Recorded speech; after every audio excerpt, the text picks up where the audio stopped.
જય શ્રી કૃષ્ણ મિત્રો, મારું ગુજરાતી કિચનમાં આપનું સ્વાગત છે. ફ્રેન્ડ્સ, શીતળા સાતમ સ્પેશિયલ મારા ઘરે મકાઈ વડા કેવી રીતે બને છે એ તમને બતાવું છું. તો ચાલો શરૂઆત કરીશું. ફ્રેન્ડ્સ, એના માટે મેં અહીંયા પીળી મકાઈનો લોટ લીધેલો છે. તમે સફેદ મકાઈનો લોટ પણ લઈ શકો છો. આ 1 કપ બસ એમ જ ભરીને લીધેલો છે, કોઈ દબાવેલો નથી. અને એની અંદર આપણે થોડા ઘણા રૂટીન મસાલા એડ કરીએ.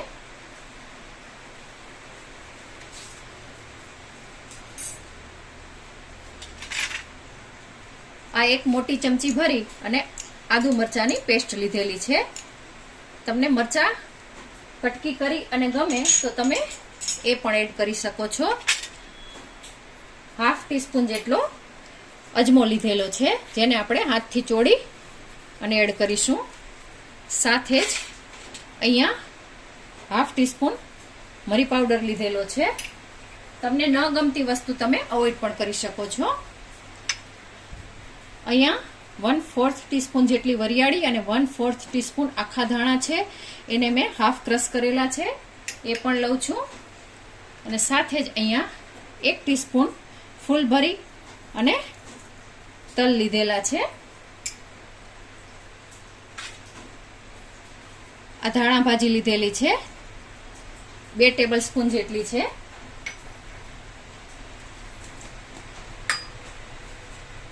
સાથે જ સ્વાદ મુજબ નમક એડ કરીશું. 1/4 ટીસ્પૂન જેટલી હિંગ એડ કરીશું. 1/4 ટીસ્પૂન જેટલી હળદર એડ કરીશું. 1/4 ટીસ્પૂન જેટલું લાલ મરચું પાવડર એડ કરું છું. ન ગમે તો અવોઇડ કરી શકો છો. અને ફ્રેન્ડ્સ, આ 1 ચમચી જેટલો ગોળ લીધેલો છે, પણ મારા ઘરમાં ઓછો ગમે છે એટલા માટે હું ઓછો ઉપયોગ કરીશ, તે આગળ બતાવું છું. જુઓ ફ્રેન્ડ્સ, આ ગોળ છે એ હું લઉં છું. તમને ખાંડ ગમે તો તમે ખાંડ પણ લઈ શકો છો. અહીંયા હું અડધો કપ દહીં લઈશ. તો એક સાથે જ હું અડધો કપ દહીં લઈ લઉં છું. બસ અડધો કપ જ દહીં જશે, વધારે નહીં જાય. આ ગોળને આપણે એમાં ઓગાળી નાખવાનો છે. અને ખાસ ફ્રેન્ડ્સ જણાવી દઉં કે બધા ઘઉંનો રોટલીનો લોટ આમાં એડ કરતા હોય છે, પરંતુ હું એડ નથી કરતી. અને બેકિંગ સોડા પણ હું એડ નથી કરતી. આને આપણે 2 મિનિટ રહેવા દઈશું. અને એ દરમિયાન જ આમાં 2 ટેબલ સ્પૂન જેટલું સિંગ તેલ એડ કરીશું. અને આને સારી રીતે મિક્સ કરી લઈશું. જુઓ ફ્રેન્ડ્સ, ખૂબ સરસ રીતે આપણે બધું જ મિક્સ કરી લેવાનું છે. વધારે ઓઇલ એડ કરવાનું નથી. અને હવે હું અહીંયા કસૂરી મેથી એડ કરું છું.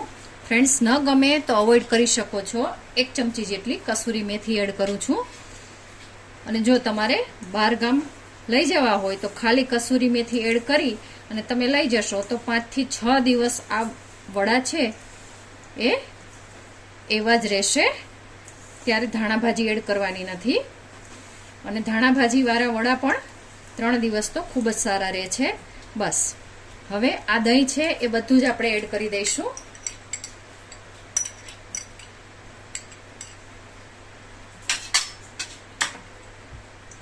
અને આને સારી રીતે મિક્સ કરી લઈશું.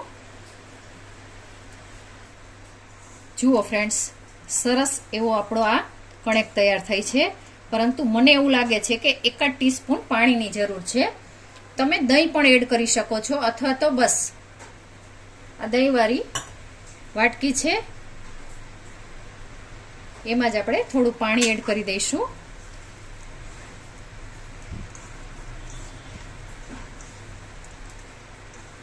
બધું જ મિક્સ કરી અને આને આપણે 5 જ મિનિટનો રેસ્ટ આપવાનો છે. તમારી પાસે સમય હોય તો તમે 1 કલાક અથવા તો 2 કલાકનો પણ રેસ્ટ આપી શકો છો. પરંતુ વ્યવસ્થિત કણેક તૈયાર હશે તો તમારે વધારે રેસ્ટ આપવાની જરૂર નહીં પડે ફ્રેન્ડ્સ. અને તમે ફટાફટ કરી શકો છો. જુઓ, આપણે કણેક છે એ રોટલી જેવી જ રાખવાની છે, કઠણ રાખવાની નથી. તો આને ઢાંકી અને આપણે 5 મિનિટ રેસ્ટ આપી દઈએ. 5 મિનિટ થઈ છે. ઓઇલ આપણે ગરમ કરવા માટે મૂકેલું છે. સિંગ તેલ જ લીધેલું છે મેં. અને અહીંયા આપણે એક વખત ચેક કરી લઈશું. જુઓ, આ થોડી એવી કણેક છે એ કઠણ થઈ ગઈ છે. તો હવે આમાં આપણે જોઈતા પ્રમાણમાં પાણી એડ કરી અને આને એડજસ્ટ કરી લઈશું. જુઓ ફ્રેન્ડ્સ, 1 ટેબલ સ્પૂન જેટલું મેં ફરીથી પાણી એડ કરી અને કણેકને સરસ રીતે ફરીથી બાંધી લીધેલી છે. હવે એક સરખા લુવા કરીશું. તમને જે સાઈઝ ગમે એ પ્રમાણે તમે કરી શકો છો. હું અહીંયા નાની સાઈઝ રાખીશ. બસ આવી જ રીતે ગોળો વાળી અને હાથથી થેપી દેવાનો છે.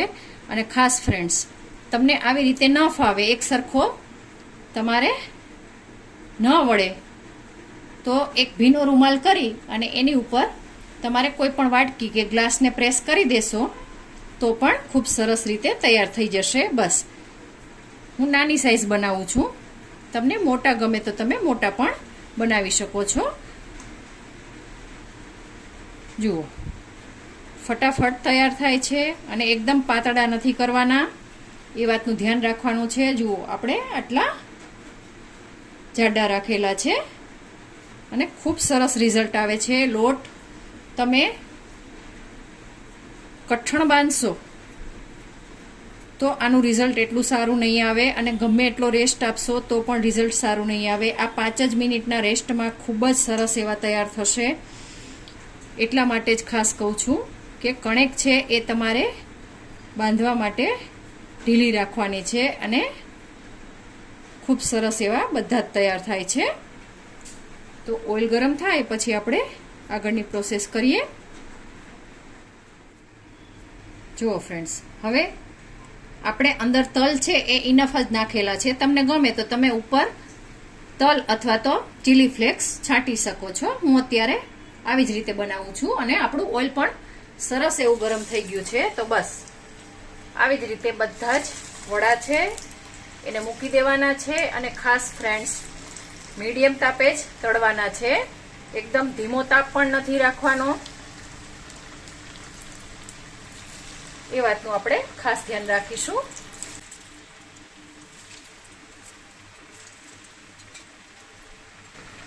જુઓ, મૂકેલા છે એ ભેગો જ હું ચમચો મારું છું તો પણ સરસ રીતે તૈયાર થાય છે. જુઓ ફ્રેન્ડ્સ, હવે આપણે આને એક વખત પલટાવી દઈશું. ફ્રેન્ડ્સ, ખાસ તો કણેકનું જ જોવાનું છે. કણેક તમારી પરફેક્ટ હશે તો તેલ પણ નહીં ચડે અને દરેક વડા ખૂબ જ સારી રીતે તૈયાર થશે. કોઈ સોડાની કે કશી જ જરૂર નહીં રહે. એટલા માટે આપણે ખાસ ધ્યાન રાખવાનું છે કે આપણી કણેક છે એ ઢીલી અને સરસ રીતે તૈયાર કરવાની છે. બસ જુઓ, આવી જ રીતે આપણે મીડિયમ તાપે તળી લઈશું. જુઓ ફ્રેન્ડ્સ, 3 મિનિટ જેટલો સમય થયો છે અને આપણા આ વડા છે એ ખૂબ જ સરસ એવા શેકાઈ ગયા છે. અને ખાસ તમે જુઓ, જેવું મેં ઉપર લીધું એવો તેલનો પોર્શન બિલકુલ નથી રહ્યો. એનો મતલબ એમ થયો છે કે આપણી કણેક છે એ પરફેક્ટ બંધાણી છે. વડા તો બધા જ બનાવતા હોય, પરંતુ આવી રીતે પરફેક્ટ થાય તો સાચી રીતે વડા બન્યા કહેવાય. બિલકુલ તેલનો પોર્શન નથી રહ્યો, જોઈ શકો છો. બસ આવી જ રીતે આને નીકાળી લઈશું. જુઓ, અને હવે એવી જ રીતે આ બીજા બનાવતા જઈશું અને તળતા જઈશું. જુઓ, કિનારી પણ ફાટેલી નથી બધા જ વડાની. તમે જોઈ શકો છો ખૂબ સરસ રીતે તૈયાર થાય છે. કણેક પરફેક્ટ છે તો વડાની કિનારીઓ ફાટશે નહીં. બસ આવી રીતે આપણે બધા જ હવે તળી લઈશું.